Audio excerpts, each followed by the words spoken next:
السلام عليكم ورحمة الله وبركاته. أعوذ بالله من الشيطان الرجيم. بسم الله الرحمن الرحيم. وصلى الله على النبي الكريم.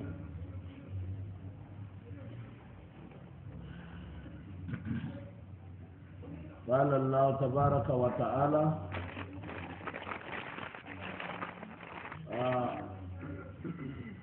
وإذا سئلت بأي ذنب قتلت وأمر مجد فيه ولا تكي بكوي بمباركة وهيفر بمباركة كوبو كوي جل بمباركة تدين جالو وسيا سكينة مايا إذن بيدوفو كان دون الله أرسل يمغو برادون الله أرسل يمغو وإذا سئلت ولا تكبر الجلبو يا بأي ذنب بيت كيدونو با قتلت أبردا ومن أودي بمباري ما دا أكيد لا سوى يدو الله إذا من حكيتا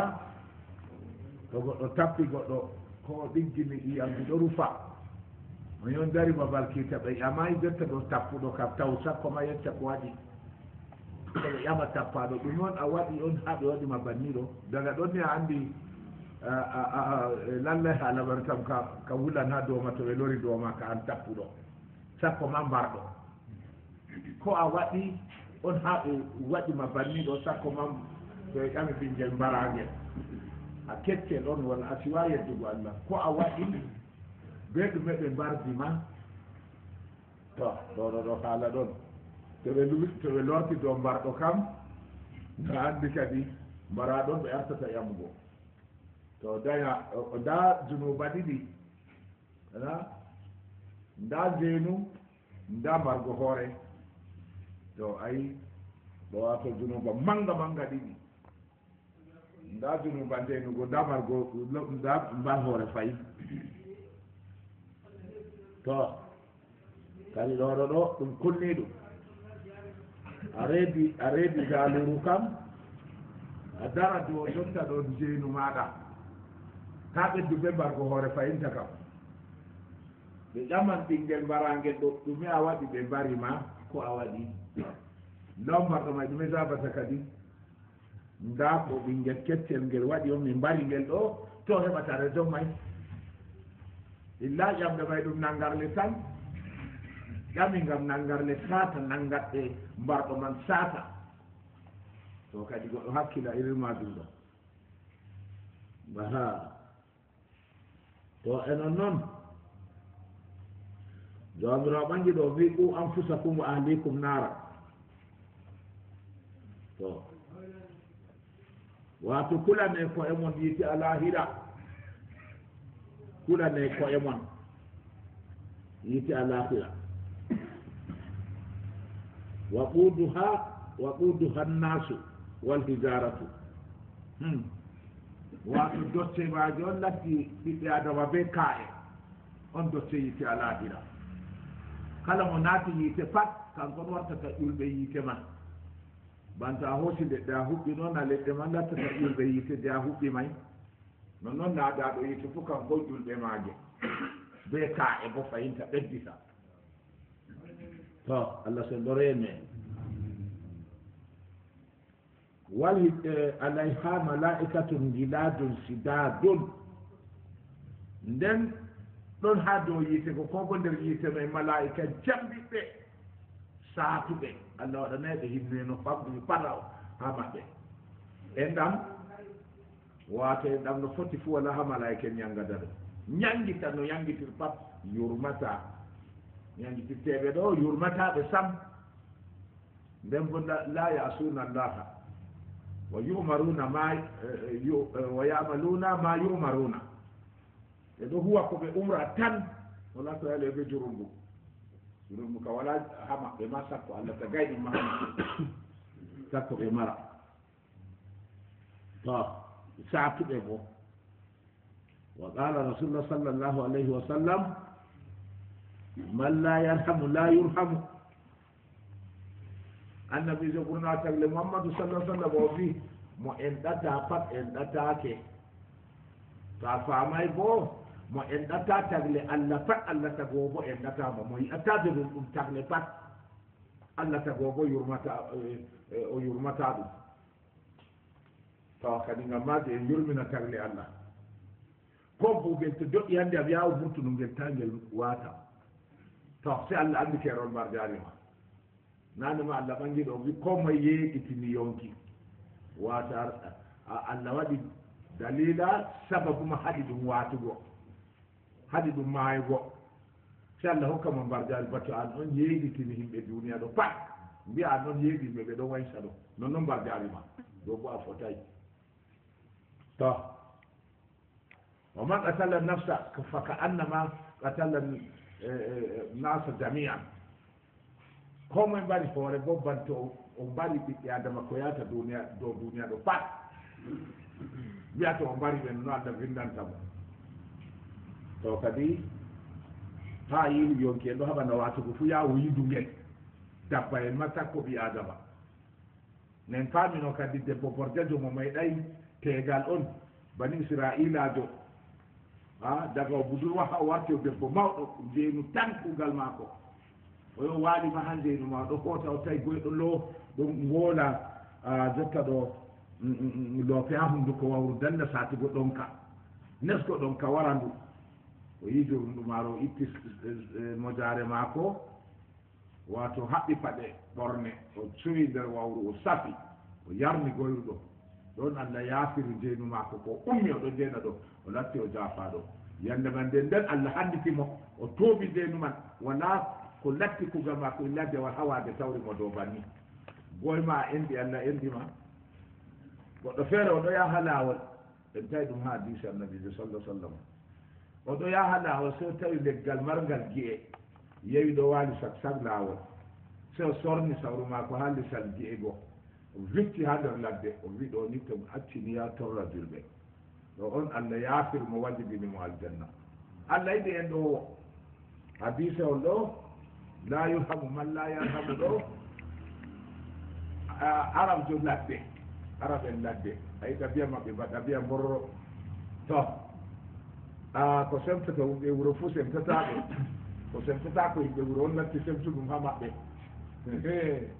to wato o waɗi o tawi annabijo sallah sallam ɗo fijida be tanu ko saydi huseyni ko bo hasan na anda ɗo fija o ɗo mema mo ɗo wundi mo sikene o waɗa o dukkindina honduko maako be saydina hasan go nin allah anda noyi ngel du'ima ngel woni yakeɓe kam ma pamare nde o wari se o wiyata yanulaaɗo allah min kam woodi ɓiɓɓe ni waagaare be taaniraaɓe amma meeɗay waɗugo irin banni ko a watta ɗo irin ko a watta ɗo wata ɗo kadi hunde muskere o kam ka o yi wuunda ɓinngel mema ɗum hoore waɗa ni dukkindira hunnduko woodi ɓikkoye be taaniraaɓe meeɗay waɗugo irin banni ɗo so annabijo sallah sallam wi la yurhamu man la yarhamu kala mo en ɗata kadde allah fa allah tago bo en ɗatamo to ɓikkoye ɗo wato en jalana koye en fija be maako to dala itta hokka kon ni on ɓinngel fa jogrete naaɓe teɗɗo woni ɗum tan jaɓi ko mbiyam ha ko moye telɓata ɓikkoye malaika en telɓan ɗum yande dargal telɓama mere na telɓan tan a yangita noon tan ɓikkoye ɗum hunde ɓadditingo yowwa ɗo ni kadi a saaha kon ngam ko waɗi bo doole a teddina ko ɓinngel wonko ɓinngel mari je a wala doole a teddinira mo be majum woodi ko ɗo mari a wala doole a teddina mo be majum doole ɓinngel bo teddina mawɗo ngam wonko mawɗo mari je o wala to ko moye teddina bandum ɓinngel teddina mawɗo mawɗo bo teddina ɓinngel figa be magel moytagel saaha ngel dalato ɗon to ɗum woni ha ɓinngel de mawɗo yiɗi heɓay ngel jafagel ha allah junuba ko toɓɓere ngel meeɗa tan windanego an mawɗo bo sina Allah ya fika wala sam ka waɗata dai junuba wala sam a mawɗo fewre o ka wadda ba annabi sallallahu alaihi wasallam wi usani goto mon fu fosi yaɓugo dow ndiyam o yaha banno yabrata dow leddi kosɗe makko mutayna sahaba wi kai wala mo foti yaɓa dow leddi yahani banno yehirta dow yaɓa dow ndiyam yaha banno yehirta dow leddi kawa kosɗe mutata kay o ka watta ko yallulaɗo allah o wi kazalika sahibu dunia o wi no noon geeto bo wiyeta hira winnanaka junuba fewre to junubaji ɗo heewi dow hoorema an bo lawya bo lamgel tan ha allah junuba ko peetel an wodiɗo junuba fota teddinta ko laɓɗo seniɗo mo wala junuba doole a yiɗi laatugo noon a heɓay yo ko ɓinguel ko teddinirta mawɗo ngam mawɗo ɗo arti mo sujidango allah ɓe weeti fu ɗo hokka farillaji allah dow mum nden bo heddi mawɓe man o vurtiri kankon ɓinguel may mo artima rewgo allah o artima ha hunde mawde ha mo artima sujudango allah nden bo ha iri maɓɓe on a vurti kam donc doole a teddina mawɗo an ɓinguel amma en elta ɓe kadi kada saaro faɗɗerta ɓinguel andina ɓinguel no wondirta be himɓe na yoofa ɗum fayta warta masigo non noon warta maarete en malli noyi nanga faktude itta ufunere ma ɗo ka nayi ka saati ɗo bo ka saati to ngel suni goɗɗo ni ɓe windana an on suni goɗɗo nga noon en taynge ngel yo tawi windanego junuba kañum waɗi wi tawadde ɓikkoye pamaron kono anda daraja julde ha julurde toon ko ngel waɗi ko yahayni an on ɓe windanta junuba o yo tawi kanko kam sa wadda kakkel ngel jeɗo andi daraja julde to ɗo juula dimbata wolwata e sottata dilla ya wansa amma hosa ɓinguel anda ɗum noon ɗo huwa ma to ka sati num ka dadamu wara naka wokugo ɓilla yimɓe ha julurde ka jokkulon allah na to moy fu wi waddat irin man kam julurde ɓe heɓan hen darana to moy fu wi ɓoftan irin man wadda on ɗo juula gom ngel umma ngel ɗo waysa irin ɗo a waddata julurde a wari yaɓe windanama junuba tan yo waɗo ni kadi yo enon noon wa qala sallllahu alayhi wa sallam sawu bayna auladikum fil adiyati ɓurnaftale mouhammadou sallah sallam wi foonde ɓikkoye mon ha dokkal toon sahan ɓikkoye mon foondeɓe to a ɓurri ndir ɓe ni a aawi luural saka maɓɓe a aawi bondi be sarru saka maɓɓe